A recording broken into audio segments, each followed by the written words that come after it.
See, Anyways, and this brings something that you and I are working on right now, where you have cast me in your podcast as an asshole, and I'm kind of excited to be this asshole. I'm kind of excited to hear you be this asshole. I definitely have an interest in this in dabbling in voice acting. I've worked with Fable already. I'm excited to work with you and trying to like approach it like an actor. So it's like I'm going to be a person who sure as fuck ain't me. And I think today's actually the first day that I read the lines, first draft of the lines that Kyle wrote for me. And it's like I'm like I say, I'm approaching it like an actor, but boy, is this guy not like me. Yep.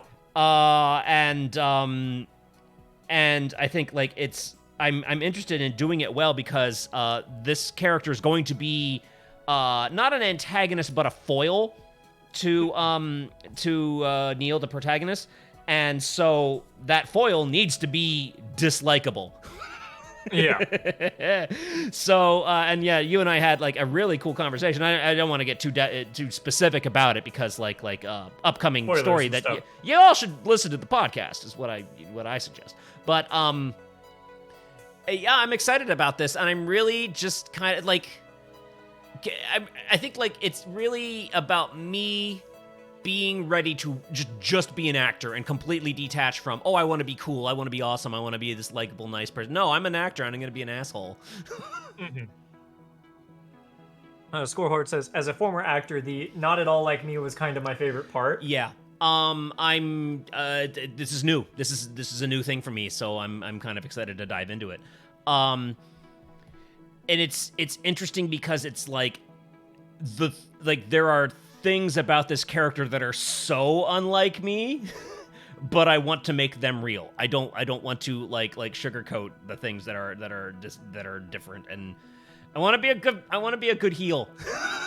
I mean, I would like to point out that like you and I had a bit of after you read the lines, we had a bit of a powwow about the character and like what we thought of him and whatnot, and that was actually really helpful for me in like figuring out more about the character myself for future bits. Yeah, I'm excited because I definitely like when villains not so much are relatable but understandable. Mm-hmm. Like, you're an asshole and wrong, but I know why you think you are right. Mm-hmm. And for me, that's what makes a good villain. That's what makes a good antagonist, is that like, wow, you have a good starting point, but you traveled in a bad direction, as opposed to, I think we were talking about it on Tuesday, is like you're just evil and you have the evil in you, and that's why you do evil. Mm-hmm. Which is boring to me. Yeah.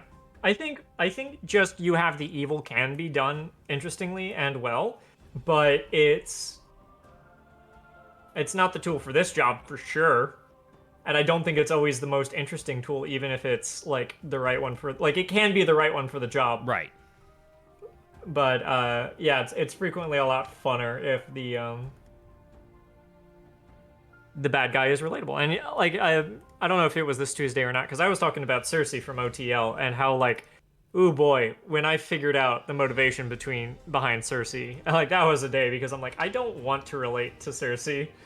But when I suddenly did, I'm like, oh, I figured something good out here. Yeah. No, because like good villainry is like the motivations are understandable, but the decisions are deplorable. Yeah. Like, you are coming from a place that I relate to and understand, but you're making terrible decisions that are hurting the world or the characters, or you just being destructive. And I think that's my favorite place for villainry to come from. Kyle, I'm thinking about this because I think I have my answer, but I want to think on it just a little bit. Who's your favorite villain? Ooh, my favorite villain. Ooh. Well, all right. While you think on that, Mm-hmm. I'm going to actually give a little bit of kitty cat news. Yeah. Zilla is currently at the vet having her radioactive superpowers installed. Zilla has hyperthyroid, which is treated with irradiated iodine. It is a single shot that I don't know exactly chemically how it works. Our friend Alan used to deliver irradiated iodine. That was their old job. Now they make coffee. But so yeah, she is currently comfortably radioactive, being fed lots of yummy food because weight loss is a concern during hyperthyroid. But she will be radioactive for about 2 weeks. Um, and so I can't actually. She's gonna come home. She will be very, very, very lightly radioactive. But basically, it's a matter of like don't. It's kind of like getting an X-ray at the dentist. So it's like just the less that you're around the cat, the better. And so what this means is I have to collect all of her litter business and put it into a bucket. I need to collect it for 2 weeks, put it into a bucket, and then put that bucket out of the way to let the radioactivity stop being radioactive for about 80 days. So she'll be fine in 2 weeks. Her litter business will be fine in 80 days. And I also learned that the dump actually scans for radioactivity when you throw your trash away. So don't throw away 1 million bananas at the same time. That's really what you need to remember. Well, Literally radioactive waste, says Kitty Penguin. Literally. See, Squirrelheart, sister was radioactive for a while when she was young, had to put her under a lead blanket, and she had a very faint glow, too. I believe you. I don't feel trolled at all. Kimmy says, holding the evil ball, referring to the person who's just evil for evil's sake, and Right. honestly, so much will click on my writing when I figure out the villain antagonist motivations. Mm-hmm. And now is not the time for me to have forgotten every villain I've ever seen in any form of media at all. Yeah, it's rough. All right, I'll talk about mine. The one that always comes to mind, the one that I like the sort of like the example villain that I always love to mention is Jafar from Aladdin. Jafar has goals. He has a pretty actually decent goal and a decent motivation where it's just like he is actually he has political ambition is really the short of it. He is number 2 to the Sultan. He would like to be in charge. And I think he is very, like, in a world without magic, he would be plotting, scheming, and playing the game entirely politically. But magic exists in this world, and he's a scholar, so he finds out, well, I can actually just wish for the political power I want. And uses he probably like attained his position as Sultan, because he's like ambitious in this research and trying to get to it. And then kind of like once it all starts, he's like, I'm all in, so I'm just going to continue to be all in. I feel like his decisions are consistent, including turning into a giant snake. Mm-hmm. And he's really kind of like the pinnacle of turn into a giant snake. It always helps. Because once he has unlimited power, why the fuck not turn into a giant snake? Because he can turn back when he's done. And right now, I just need to be super big scary.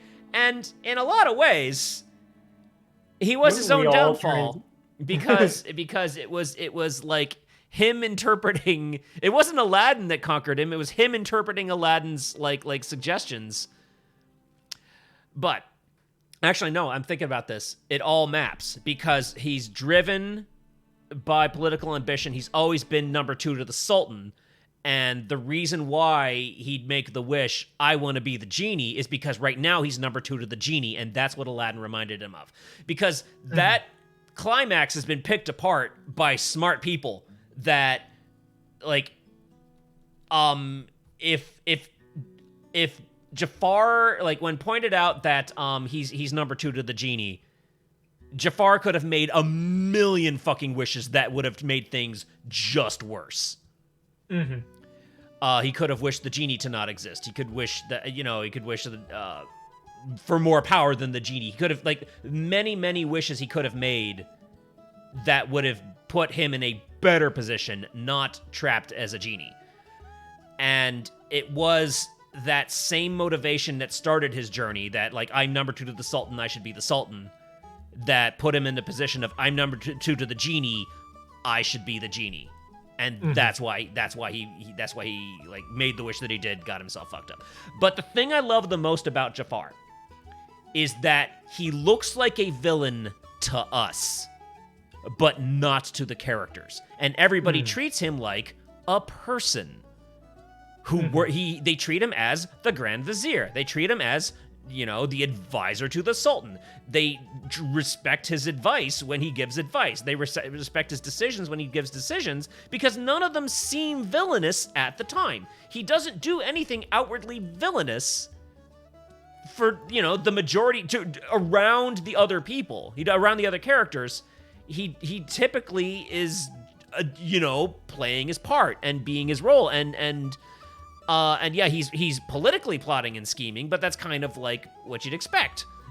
He doesn't do it in a like mustache twirling, despite having a very twirlable mustache, if I remember correctly. Or is it just his beard? I believe it was a whole goatee deal. It seemed like the sort of thing one could twist if one was a mustache twister.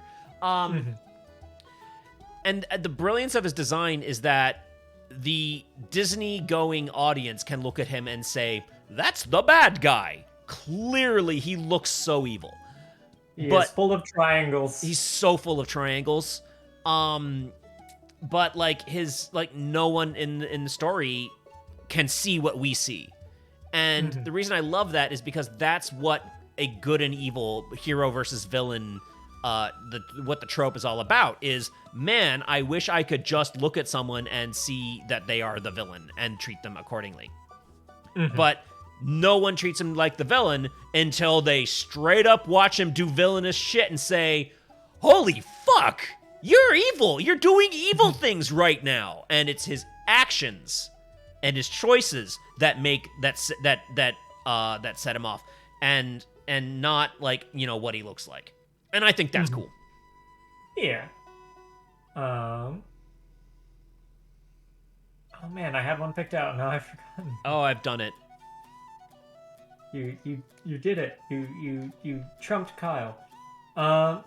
So one comes to mind in the I'm evil supposedly for evils. Well, not really. Okay. Did you ever play any of the Far Cry games?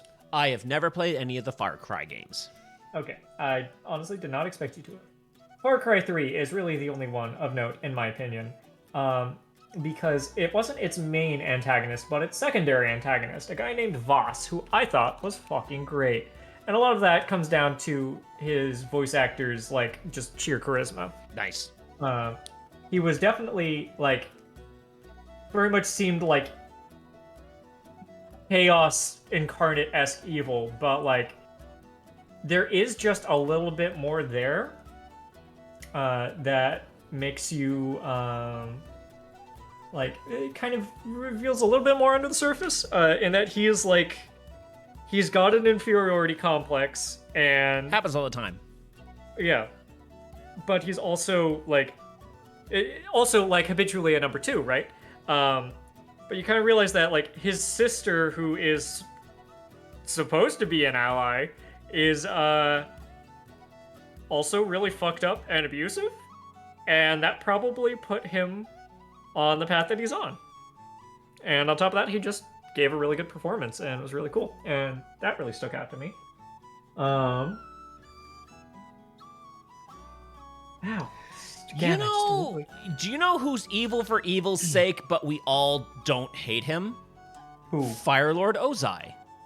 Oh, yeah, that's true. Boy, is he just evil. And, again, it's, it's ambition. He's driven by ambition, but what can you say to humanize him? Not defend or justify, but humanize. How do you make the argument that Firelord Ozai is a person? that I would argue the easy answer is nationalism for him. I don't think he's a nationalist. I think he's a megalomaniac, and nationalism is Sure. a tool that he uses.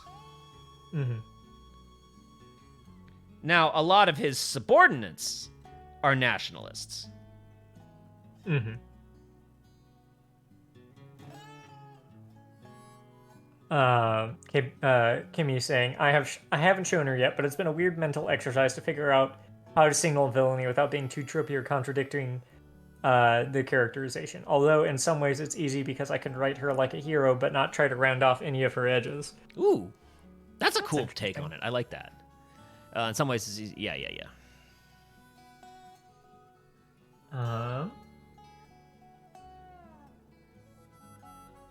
Man, I just freaking. I would have previously thought of myself for some reason, without really thinking, of someone who cares more for the villains than the heroes, but I don't think that's actually true, at least not anymore.